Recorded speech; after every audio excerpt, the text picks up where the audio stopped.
Mesdames et messieurs, bonjour. Bienvenue à ce journal de la TV. Les titres. Célébration de la 68e journée mondiale des malades de la lèpre à l'Institut Raoul Folero d'Adzopé. Mission d'évaluation des travaux de construction du marché de gros d'Anonguier. Les femmes productrices de l'AME exhortées à s'approprier le projet. La 68e journée mondiale des malades de la lèpre a été célébrée ce dimanche 31 janvier à l'Institut Raoul Folero d'Adzopé. À cette occasion, la région de l'AME, avec à sa tête le ministre d'État Patrick Achi, a exprimé sa générosité à l'endroit des pensionnés de l'Institut Raoul Folero d'Adzopé. Reportage Dimitri Moni. La 68e journée mondiale des malades de la lèpre a été célébrée ce dimanche 31 janvier à l'Institut Raoul Folero d'Adzopé en présence de Mme Lat Louise, sous-préfet d'Adzopé, représentant le préfet de la région de l'AME, préfet du département d'Adzopé, et de M. Richard Assamoah Ossé, directeur général d'administration adjoint de la région, représentant le président de région, le ministre d'État Patrick Achi. Les différents intervenants à cette cérémonie ont tous souligné l'importance de cette célébration qui permet à l'humanité d'apporter son soutien aux malades de la lèpre. Cette édition est placée sous le thème « Un enfant handicapé de lèpre ou des autres maladies négligées est un avenir compromis. Ensemble, agissons maintenant ». Le choix de ce thème par le ministère de la Santé et de l'Hygiène publique vient à point nommé, car la lèpre est une maladie qui n'épargne pas les enfants. Je vois bien heureux. Bon, je suis dedans, quand je ne suis pas mort, ça me fait du bien. Et quand je venais, je ne sais pas qu'aujourd'hui, la 2021 va me arriver. Voilà, donc je remercie à tout le monde. Toujours aux côtés des personnes défavorisées, la région de l'AME, avec à sa tête le ministre d'État Patrick Achi, apporte à chaque édition de la Journée mondiale des malades de la lèpre un appui aux pensionnaires de l'Institut Raoul Folero à travers des dons de vivres et non-vivres. Le ministre d'État Patrick Achi et le conseil régional ne font pas que construire des écoles, qu'offrir des opportunités aux jeunes et aux femmes pour leur autonomisation, qu'utiliser le leadership du ministre d'État pour faire venir de gros investissements dans notre région, routes, bitumées, CHR et bien d'autres choses.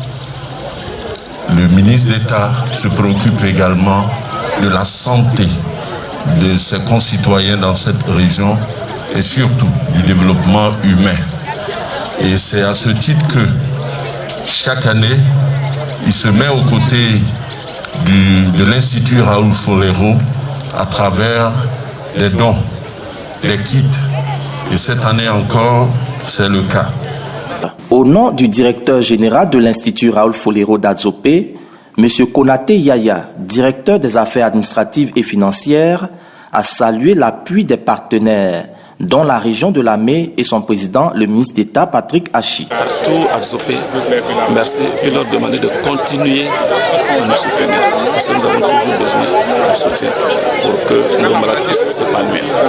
Quand ils sortent d'ici, bien souvent, il y en a qui viennent de loin, mais ils ne rentrent même pas chez eux. Ils ne peuvent pas aller dans leur village. Ils restent soit à Dukas-Crémone ou même dans la ville d'Adzopé. Et donc, quand ils sont là, ils ont besoin de la solidarité des populations pour pouvoir faciliter leur prise en charge. Créé en 1950, l'Institut Raoul Folero d'Adzopé est un centre spécialisé dans le traitement des malades de la lèpre. Le marché de gros de la région de l'AME verra bientôt le jour à Anonguier, à la grande joie des acteurs et actrices de la filière de production et de commercialisation des produits vivriers. En prélude au lancement des travaux de construction de ce centre commercial, Mme Irielou Collecte, présidente de la FENACOVICI, et le représentant des bailleurs ont, dans le cadre d'une mission d'évaluation des travaux en cours de réalisation, sensibilisé les productrices agricoles et commerçantes de produits vivriers de l'AME à adhérer au projet. Au dire de Joseph-Georges Kung, directeur du fonds d'investissement représentant les partenaires financiers, la construction du marché de gros d'Ananguier sera effective car le dit projet a reçu un accord de financement. Au nom de Mme Florence Sachi, marraine de la dite cérémonie, M. Richard Samoa-Ossé a invité les femmes de Lamé à adhérer au projet en occupant les magasins de ce nouveau marché, fruit de leur combat visant à les rendre économiquement autonomes. Madame Irielou Colette, la présidente de la FENACOVICI, initiatrice de ce projet, présente le futur marché de gros d'Ananguier. Ça va occuper 3 états parce que c'est dans le bâtiment qui va être construit. Il y a une partie qui sera la conservation des produits vivriers. Parce que c'est quelque chose de moderne. Grande place, au moins 3 mètres dedans. Ça, c'est les passages de ceux qui viennent faire les marchés, dans les marchés. Les places ne sont pas beaucoup. Les places pour le vivrier, il n'y en a que 136.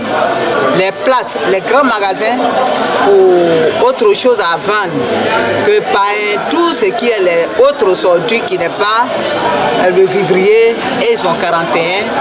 Et puis on a 4 chambres froides.